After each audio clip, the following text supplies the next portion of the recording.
je suis une bonne Française moyenne. Un nom qui claque et qui caresse. Elle a été jury dans Danse avec les stars ou encore dans Prodige, évidemment Étoile à l'Opéra de Paris où elle a dansé avec Nureyev. En disant cette phrase, j'arrive même pas à réaliser. Et puis un jour, elle est partie, car elle n'était pas danseuse, mais une femme qui danse. Tellement, mesdames. Bonjour Marie-Claude Pietragala. Bonjour. Ça va? Ça va. Vous avez quel âge, Pietra, aujourd'hui? J'ai 62 ans. Alors, comment ça se passe?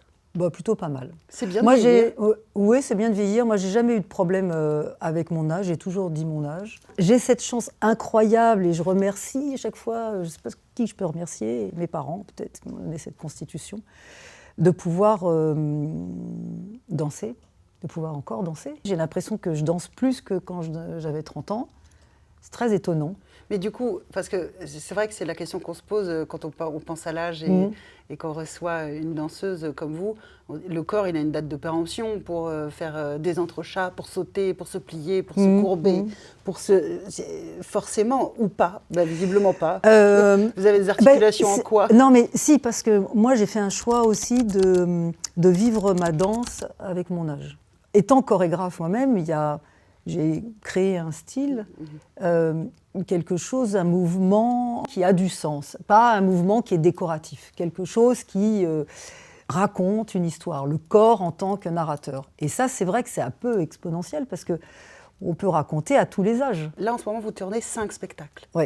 5 spectacles que vous avez chorégraphiés, inventés, etc. Oui. Donc, vous êtes avant-hier à Cannes pour Gisèle, le lendemain pour Barbara, à Tourcoing pour Barbara.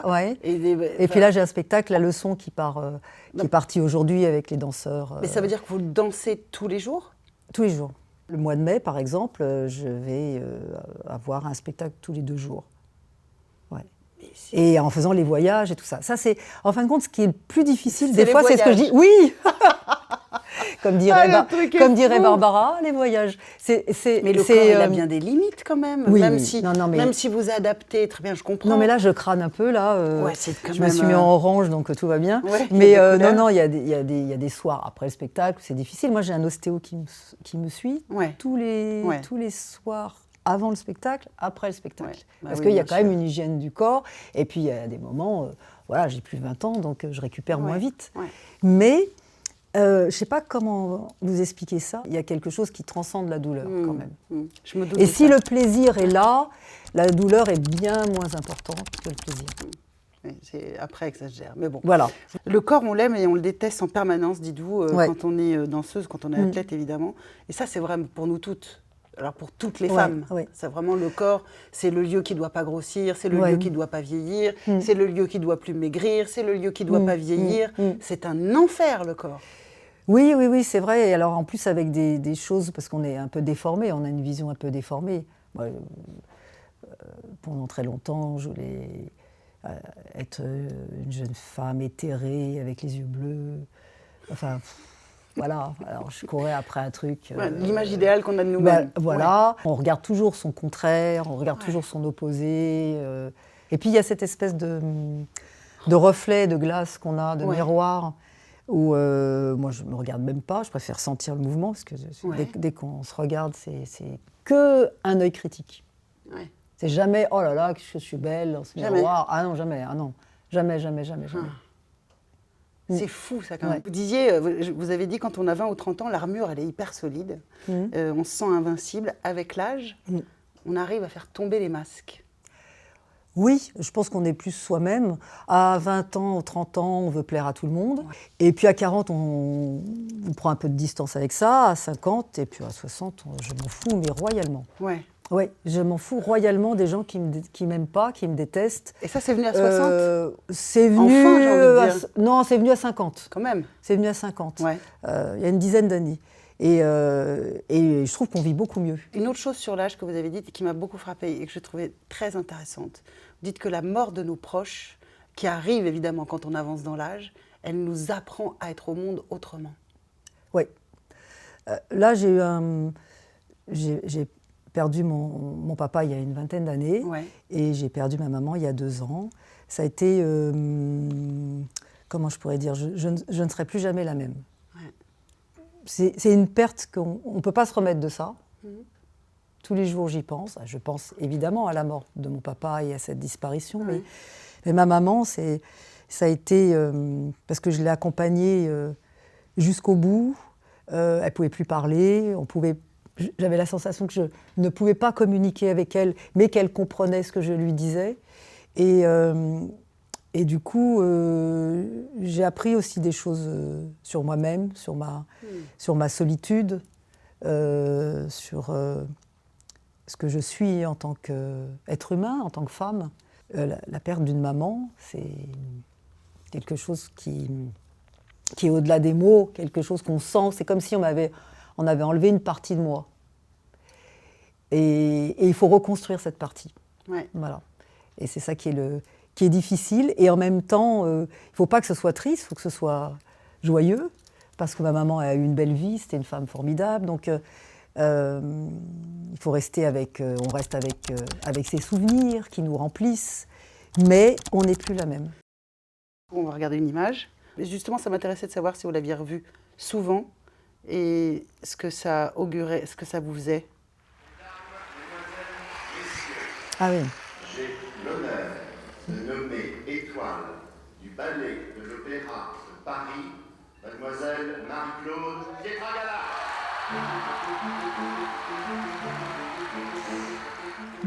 C'est vrai que je la vois, on me l'a très souvent remontré, cette nomination. Mais alors là, j'ai envie de pas vous parler de cette nomination, j'ai envie de vous parler de Patrick Dupont. Ouais. Parce que c'est lui qui m'a dirige nommé. l'opéra. C'est lui qui dirige, qui arrive et qui prend la succession de Rudolf, c'était pas simple pour lui, hein, Rudolf Nureyev. Ouais, c'est dur. Un mythe. Et voilà, un mythe. Mais en même temps, un autre mythe qui arrive, qui est Patrick Dupont, qui a apporté énormément aussi à l'opéra, et qui était mon frangin, qui était mon partenaire, qui a été pour moi un partenaire extraordinaire, un danseur extraordinaire, un danseur qui a révolutionné la danse masculine, un homme qui avait un grand cœur et qui a vécu la vie à pleines dents et qui a eu des accidents de vie aussi graves, des accidents de vie où il s'est remis complètement en question. À quoi vous pensez par exemple ? Parce qu'il y a eu un moment l'accident de voiture, le fait de tout perdre, de perdre même son identité de danseur, de tout recommencer, une autre vie. Alors là, vous me parlez de lui, en vous échappant de vous, mais la jeune femme qui est sur scène, elle est magnifique. Elle est magnifique, cette jeune femme. Oui, elle a encore... Là, ce que je vois, l'image, là, j'ai encore beaucoup de choses à prouver. J'ai beaucoup de choses à prouver. Vous êtes un enfer, en fait. Ouais. Mais factuellement, vous la voyez l'image. Oui. Vous allez être nommée étoile, c'est que vous avez dansé sublimement bien. Oui, j'ai dansé le mieux que je pouvais ce soir-là. Ouais. Voilà, ça c'est sûr. Je le disais en vous présentant, elle est partie. Parce que vous êtes une fille qui est comme ça, vous êtes partie, vous êtes à l'opéra, vous faites votre carrière, vous êtes étoile, etc. Et donc c'est bon, là, vous êtes là où vous êtes, c'est à la bonne place, etc. Non, vous vous barrez. Ouais. Et vous vous barrez. En fait. C'est pas que vous vous barrez. Oui. C'est-à-dire que je sais pas comment vous expliquer ça. Je sais pas comment vous expliquer ça. Mais c'est votre caractère. Oui, parce que j'ai jamais pensé que j'étais à ma place à l'opéra. Je me suis toujours sentie un peu en marge, un peu de par le physique, de par...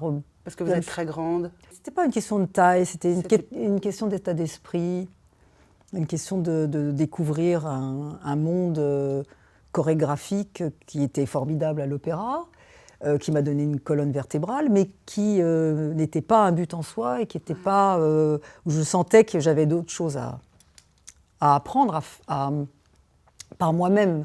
Parce que c'est une institution où on vous dit, tu vas faire ça, à telle heure tu fais ça, tu danses comme ça, tel style.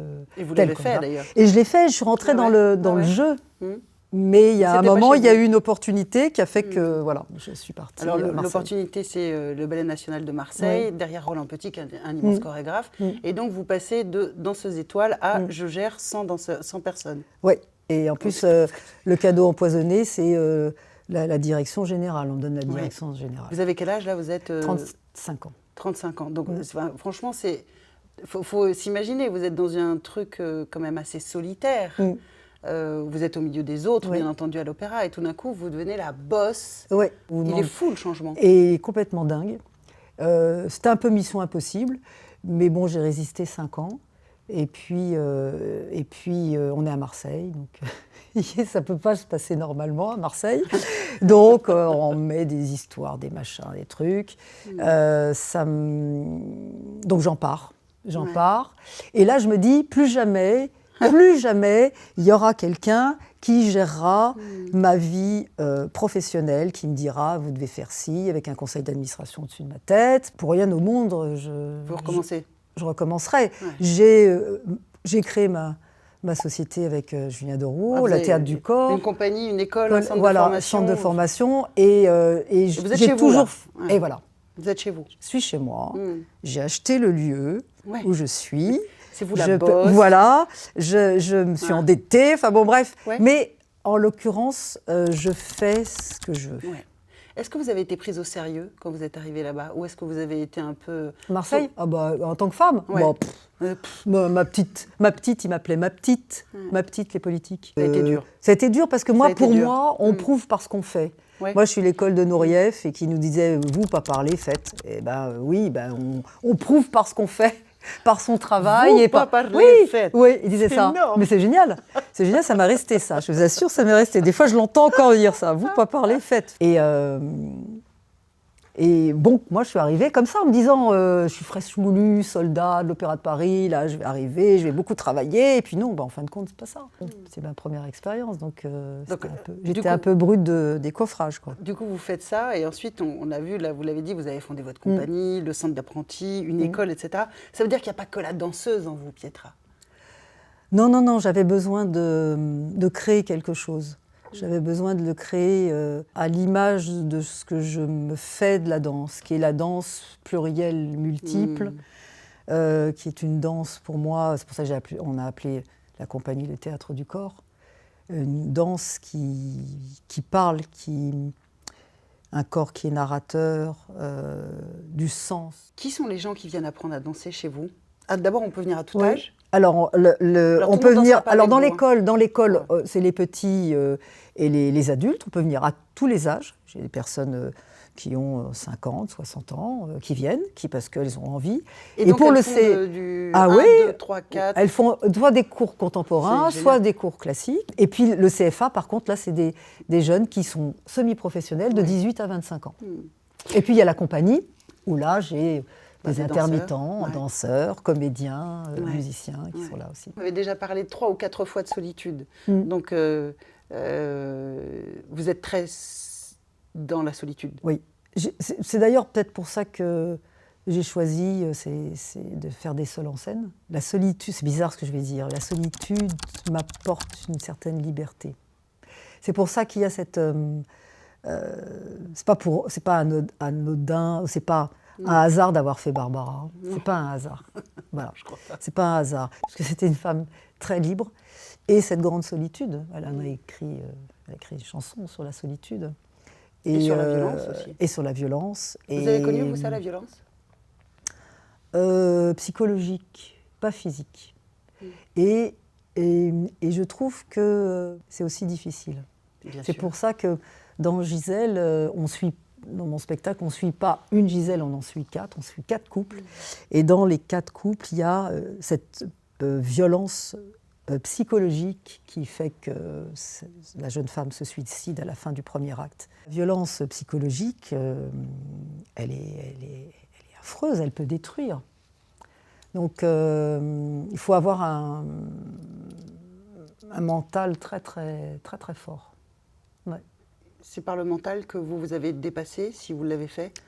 Oui, c'est par le mental. C'est par le mental. Et puis comme en plus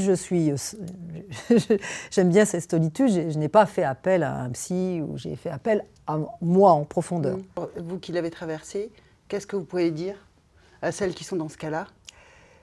Aimez-vous. Voilà, c'est ce que j'ai envie de vous dire. Aimez-vous. Aimez-vous, vous êtes belle, vous êtes forte, croyez en vous. Voilà. Vous l'avez dit, vous avez, comme toutes les femmes, très longtemps eu le syndrome de l'imposteur. Ouais. C'est quand même fou, parce que bon, à un moment, à quel niveau faut-il aller pour ne plus l'avoir Et donc, ce récit de pas de confiance en soi, Ouais. donc ça s'acquiert aussi. En devenant... Oui, alors moi, des fois, c'était un peu du... comment je pourrais dire ça, la méthode Coué, là. Ouais. Voilà, moi, je me disais, non, mais ça va, quoi, ça va. Ouais. J'ai prouvé, j'ai fait des choses. Ouais. Et en même temps, j'ai toujours en moi cette espèce de doute en permanence, peut-être qui fait que je suis encore là. Alors aujourd'hui, vous êtes chorégraphe, vous êtes chef d'entreprise, vous êtes productrice, vous êtes danseuse, bien entendu, vous êtes mère de famille, vous dansez, vous chantez, vous écrivez, vous dirigez, vous transmettez. Ça va, vous êtes fière ? Ben moi qui ne regarde pas trop en arrière, c'est vrai que là, ce que vous me dites, oui, je suis quand même fière de ce que j'ai fait. Dans les cas, je peux me regarder en face. Ouais. Le fait d'avoir pas fait de compromis, voilà, je peux me regarder en face. Votre fille a 20 ans ? Oui, elle va avoir 21. Elle a fait le conservatoire, elle est sortie première du conservatoire de danse et elle vous a dit, la danse, je te la rends. Oui. Et alors c'est très étonnant parce qu'elle m'a dit la danse je te la rends et puis là il y a 2 ans elle m'a dit maman je veux rentrer au CFA et elle est danseuse et elle est professionnelle dans notre compagnie. Et ça fait quoi d'avoir une fille danseuse ? Ça fait drôle d'avoir une fille non seulement danseuse qui danse avec vous sur scène. Ça fait c'est quelque chose d'extraordinaire. C'est une sensation, c'est incroyable. Et en même temps, on la laisse gérer. Elle fait partie d'une promotion avec d'autres danseurs qui ont aussi beaucoup de talent. Et voilà, et elle fait son trou, elle fait sa place. Merci beaucoup. Merci d'avoir été avec nous. On va finir avec un selfie dans lequel on met la tour Eiffel parce qu'on est des meufs comme ça. Oui. On va pas se priver. Oui. Il y a un symbole phallique, autant en profiter. Voilà. Merci infiniment d'être passé chez Mesdames. Merci beaucoup.